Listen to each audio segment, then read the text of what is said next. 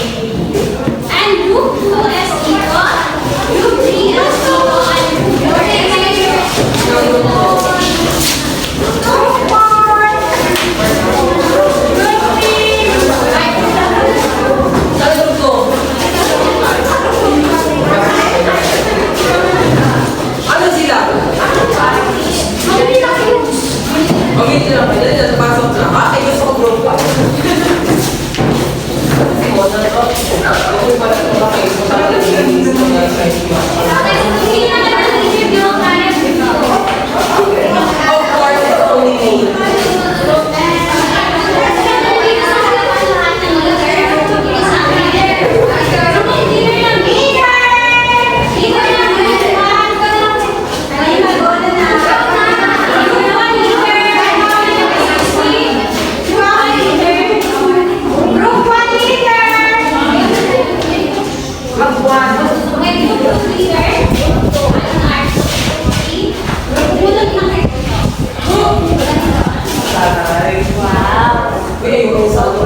eyewear?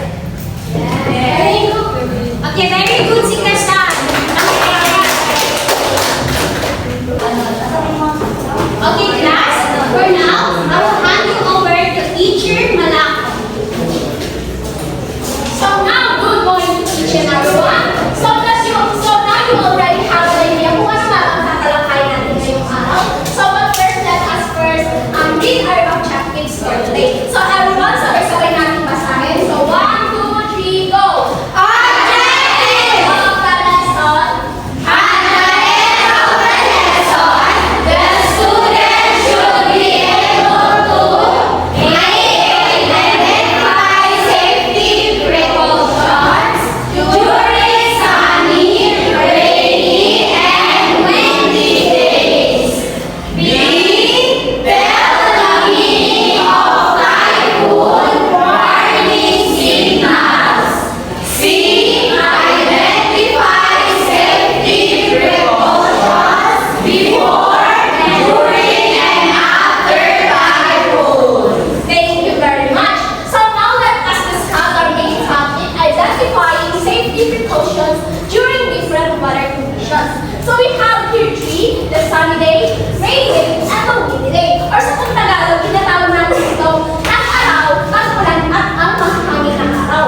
So first, let us first discuss the sunny day. So we have here the first one. Who wants to read? So Arcos, can you read the first one? Teacher. So, wear those leading light colored clothing made from breathable fabric. Tatapusin ko ba, teacher? Hindi na po, yan po. So, thank you very much. So, kapag sunny day, it is important to consider kung ano nga ba yung mga sinusuot natin. For an example, dapat kapag sunny day, is nagsusuot tayo na maluluwag ng mga damit or yung maninipis for us to be able to breathe and makagalaw ng maayos. So, the second one is, who wants to read? Okay, Muhammad, can you read the second one? Okay? Drink a plenty of cool liquids, especially water, before you feel thirsty to decrease the risk of dehydration. So, thank you very much. So, it is important na kapag lalabas tayo or kapag papasok tayo sa school is may dala tayong tumbler na may lamang tubig. For us na kapag naninita tayo or nauuhaw tayo, it is convenient for us na makapag-inom ng tubig. So, in that case, is naiiwasan natin ang dehydration. So, the third one is wear a wide brim, breathable hat, or use an umbrella. So, kapag lalabas tayo, it is important also na magdala tayo ng pilot and also hat. Kasi ang umbrella and hat is dito, naproprotektahan dito yung ulo natin, mukha natin, and also yung neck natin, or basically yung overall na katawan ng isang tao. So in that case, is naiiwasan natin yung makakuha tayo ng UV rays or yung radiation galing sa araw na naiiwasan natin magkaroon ng sunburn or yung skin cancers or yung pagdali ng pagkuluot ng ating mga mukha. So the last one is use protective sunblock or lotion. So sa ngayon na sobrang init ng panahon, is kinakailangan natin magsuot ay gumamit ng sunscreen or the lotion na merong SPF 50. So in that case, is naiiwasan natin magkaroon ng sunburn or yung pagkakaroon ng wrinkles. So the third one and the second one is the rainy day. So we have here the first one. Who wants to read? Kasan, can you read the first one? Keep with you an umbrella to protect you from the rain and help you move around and reach a safer place. Thank you very much. So kapag maulan ng araw, is kailangan natin magdala ng payong for us na maprotektahan tayo sa ulan. So in that case, is naiiwasan natin yung pagkabasa ng not just our body but also yung mga gamit na dinadala natin. So the second one is wear jacket. A nice warm jacket can prevent you from getting cold. So kapag sa lamig ang panahon, is kinakailangan natin mag-wear ng jacket. Kasi ang jacket, it provides us warm feeling. So kapag ganyan, is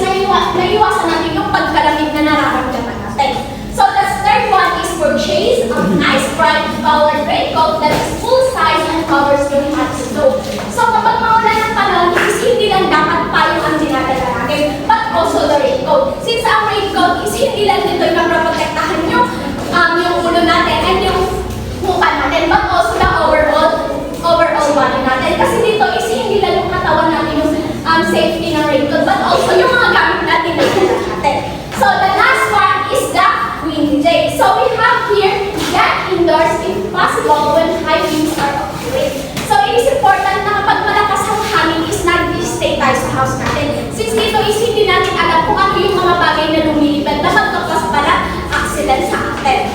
So the second one is if you are riding on a vehicle, advise the rider to reduce speed. So in second one is dapat kapag sumasakay tayo sa mga vehicle is important na i-reduce natin yung ang bilis ng pagtakbo ng sinasakyan natin. Kasi hindi natin naiiwasan yung pag-balance kapag masyadong malakas yung hangin na ng vehicle na sinasakyan natin. So the second one is stay away from windows and trees.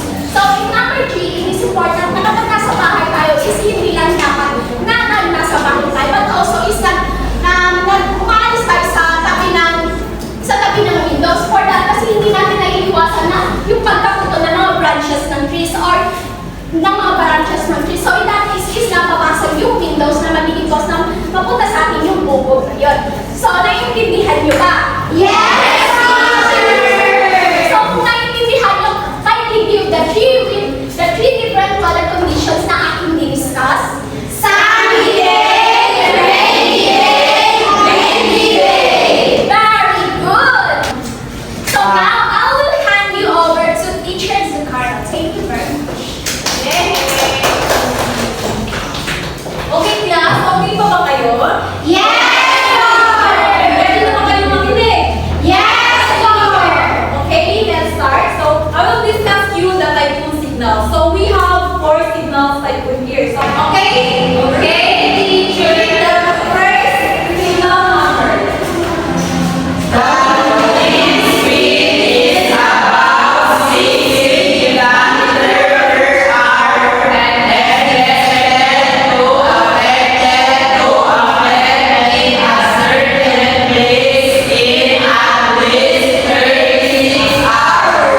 Okay, very good. Thank you!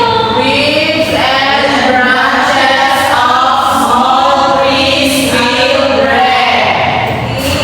Glasses in preschool will be suspended. I will direct to explain it to you na kasi grade 4 kayo. So, hindi nyo rin naiintindihan kung isa-isahin ko.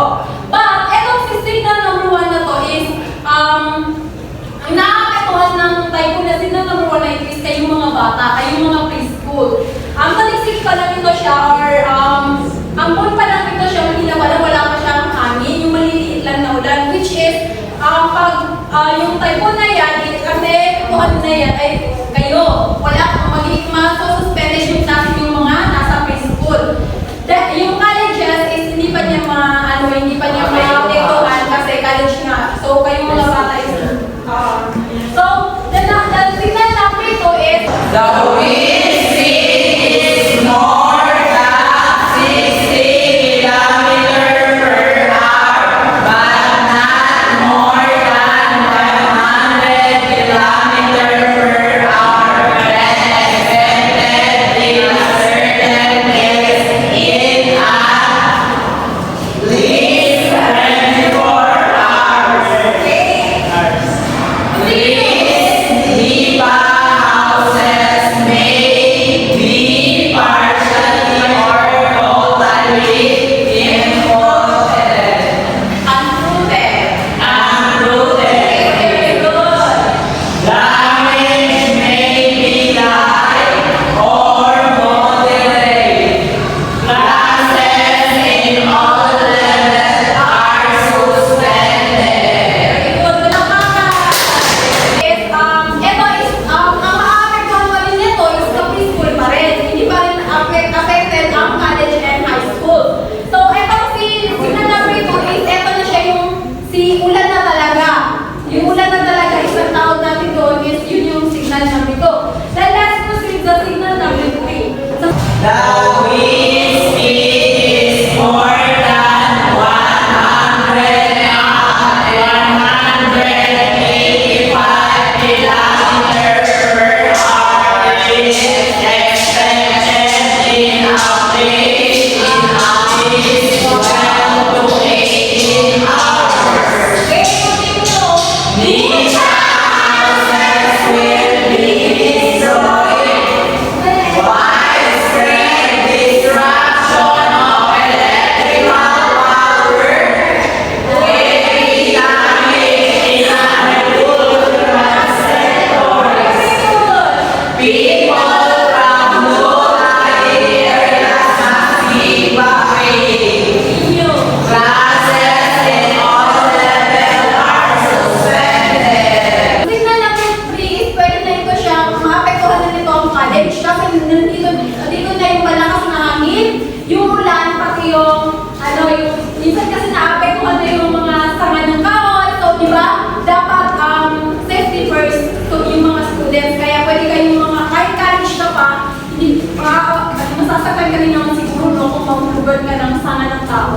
So, let's proceed to number 4.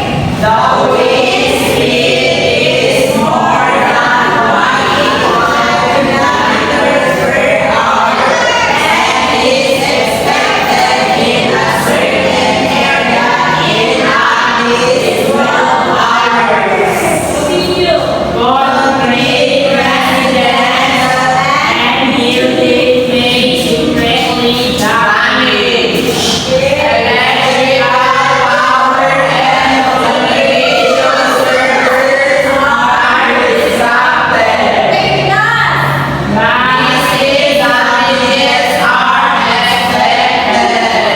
So, lahat nito is, kahit yung mga nag-opisina is, maapektuhan na nitong signal number 4.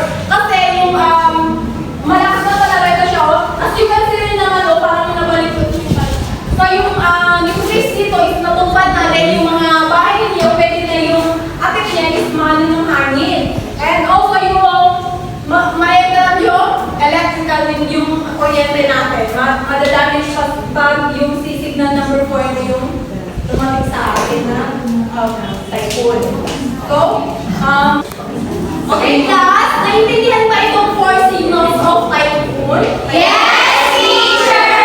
Okay, next, I will hand over Yasser Sumangka. Okay, thank you, Teacher Rose.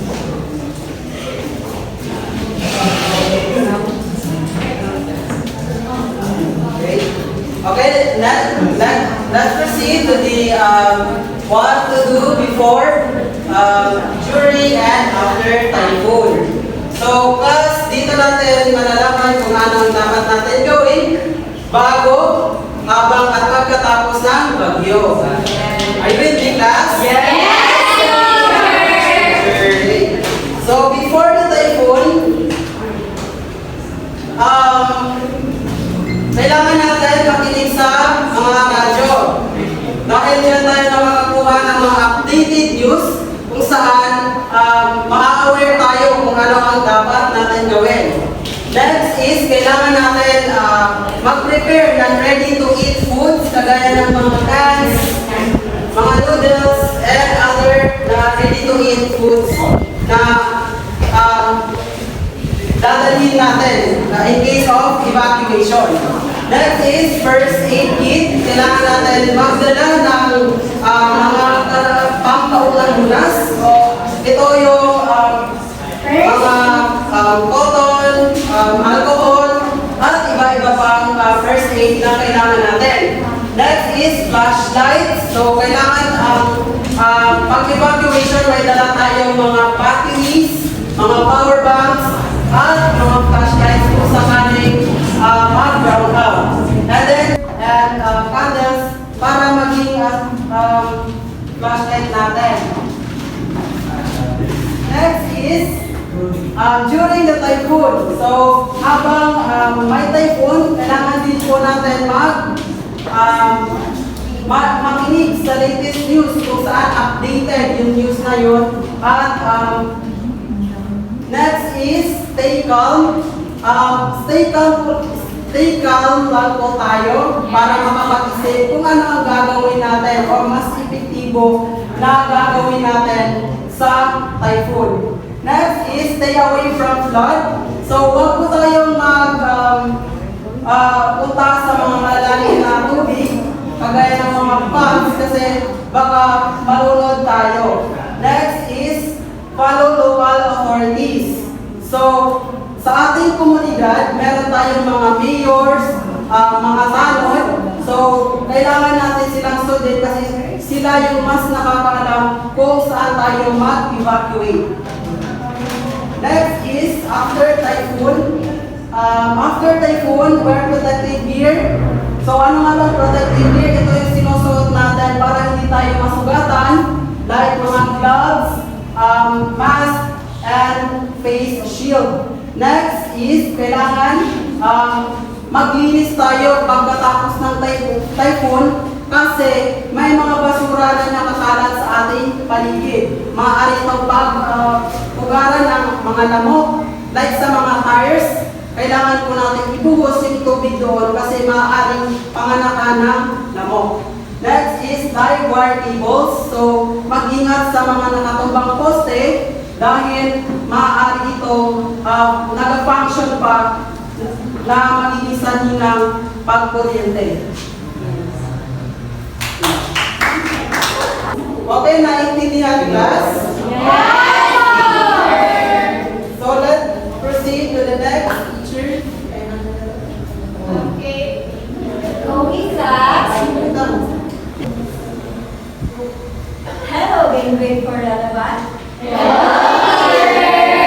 I believe you already know about what to do before, during, and after typhoon. Yes. And now, we are going to have an activity called Do You Know Me?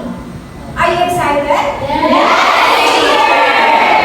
I will group you into two groups, the group 1 and the group 2. And I will be giving you a colorful paper with a certain situation in it. Okay? So now what are you going to do is you are just going to identify whether that situation, that statement that you're holding falls onto signal number 1, signal number 2, signal number 3, or signal number 4. Okay, am I clear? Yes! If you feel like the situation that you're holding falls onto signal number 1, then you will just paste it here in signal number 1. If you feel like it's signal number 3, then just paste it here in signal number 3. Okay? Others are done for you. Tell me when you're ready. Are you ready? Yes! You can now come here to front and paste your answers in its corresponding column.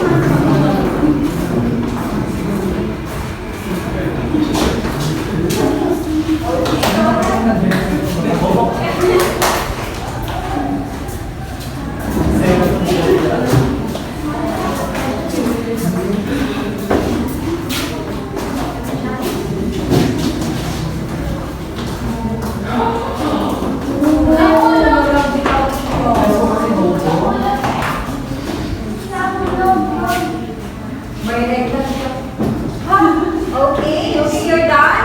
Now let us check if you got the correct answer, if your answer is right. Here in signal number 1, we have the classes inverse will be suspended. Yes, that is correct. The branches of small trees will break. And here in signal number 2, the damage is only light or moderate. If we compare it here, in signal number 3, that is heavy, while in signal number 4, it's massive, the damage. Right? Okay, this is also correct. The trees in houses may partially or totally uprooted. Okay, you got it correct? Now give yourself a Barney cloud. Do you know what Barney cloud is? It goes like this. You follow after me. 1, 2, 3. 1, 2, 3. I can. You do it. 3, 2, 1. 1, 2, 3. 1, 2, 3. I can. Okay, now get your science notebook and answer the following questions. Okay, get your science notebook.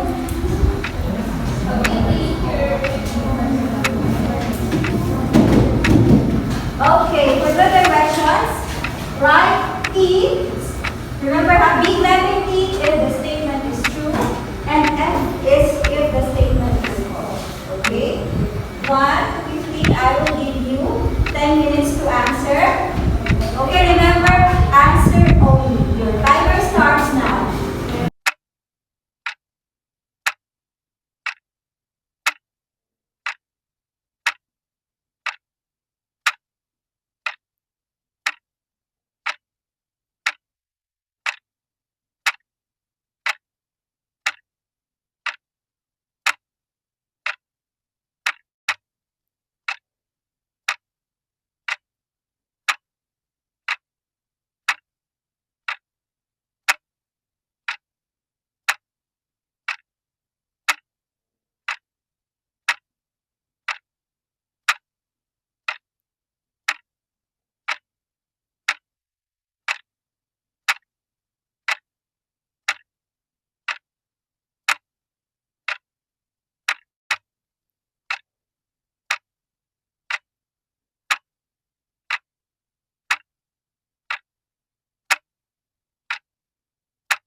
Okay, all done?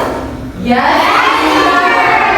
Okay, please pass your notebook in front quietly. Okay, don't